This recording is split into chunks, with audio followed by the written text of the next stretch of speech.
Not too long ago, I set out to explore what was only described to me as a carbon plant. Now, if you're like me, your mind immediately thought of a coal plant, but as it would turn out, I was wrong. The odds were against me every step of the way. My lead was based on information from over 5 years ago. Who knows what could have happened since then? And if this place was still intact, I'd only have about an hour to explore it, due to timing constraints on the rest of my road trip. And to top it all off, constant winds of 30 to 40 miles per hour were predicted. But that wasn't going to stop me.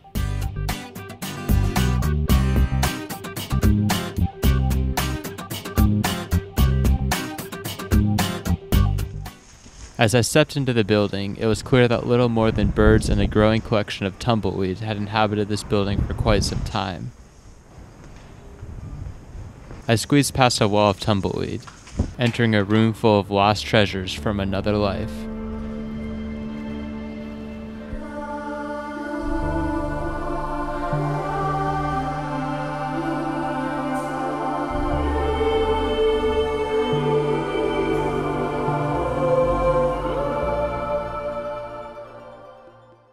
By the way, do you hear that racket in the background?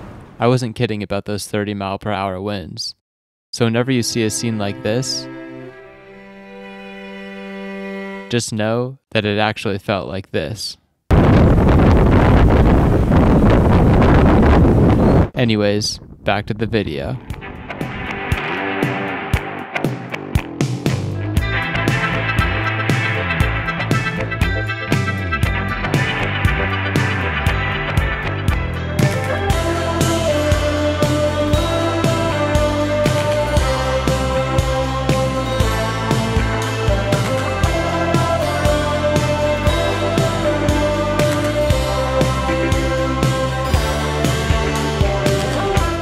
At this point, my spirits were so high that the wind faded away. It seemed like every time I rounded the corner, another great shot was to be found. It was like I was a cat in an aquarium. But I still thought that I was at a coal plant, so the greatest discoveries were yet to be made. Rest assured, I was going to get to the bottom of all this. And as the scenery grew to be more breathtaking, I knew I was on the right track.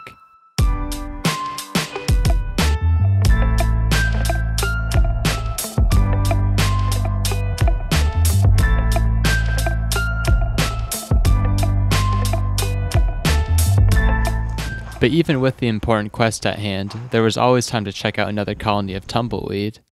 And let me tell you, that was time well spent. As I stepped back outside, I began to wonder how this facility had ever functioned in such a barren and remote landscape. This thought was quickly drowned out by some well-deserved music.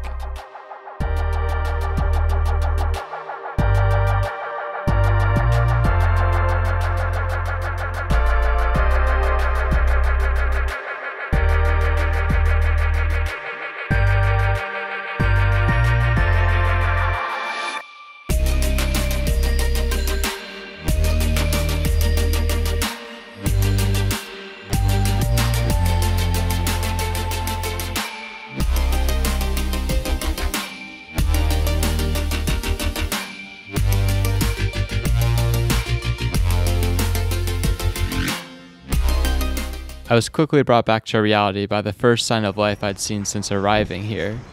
A neatly stacked pile of straw bales.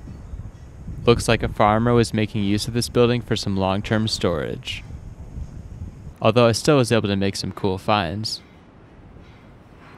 As much as I wish I could tell you all about what this machinery does, my best guess was as good as yours.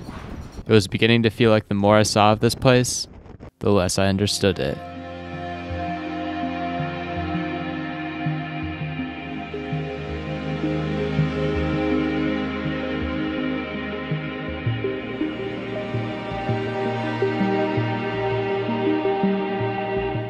As I pressed onward, I could already tell that great things lay ahead, but this slightly ajar door looked too good to pass up.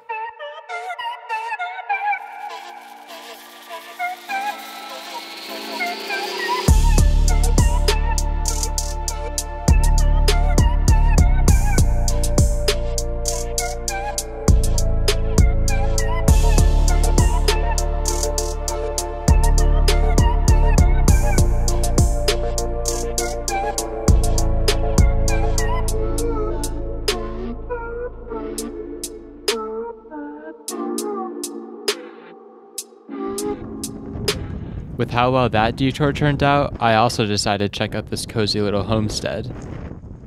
Unfortunately, it turned out to be a fraud, but with this view, I still would have lived here. This fridge looked like it came straight out of a bad movie. And if you didn't get that reference, don't worry. I'm sure this will make it up to you.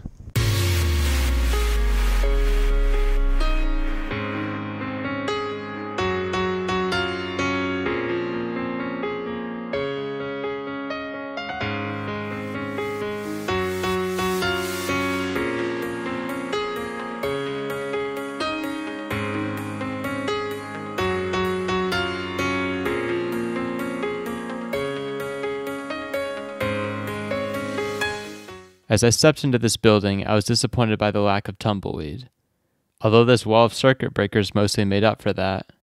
But then as I was staring at this pile of coal dust, it hit me. The rows of empty barrels, the overly complicated set of machinery, the lack of nearby homes to power, it all made sense now. This place wasn't a coal plant after all. Carbon plants were real. It's in your tires, it's in your pens, it's even in your damn Happy Meal toys. Carbon black is everywhere. This was a carbon black plant. Well, how about that? As I looked outside, I felt satisfied. The journey wasn't quite over, but I knew that I'd found what I came looking for. I marched onward, following the footsteps of workers who had made this trek 1,000 times over. What were their lives like? How did they end up here? I guess I'll never know. Now I know what you're thinking. Am I really gonna leave without getting a nice view? Believe me, I wanted to. But gusts of wind reaching up to 60 miles per hour are enough to make even me use better judgment. And with one last look at this magnificent place, it was time to say goodbye.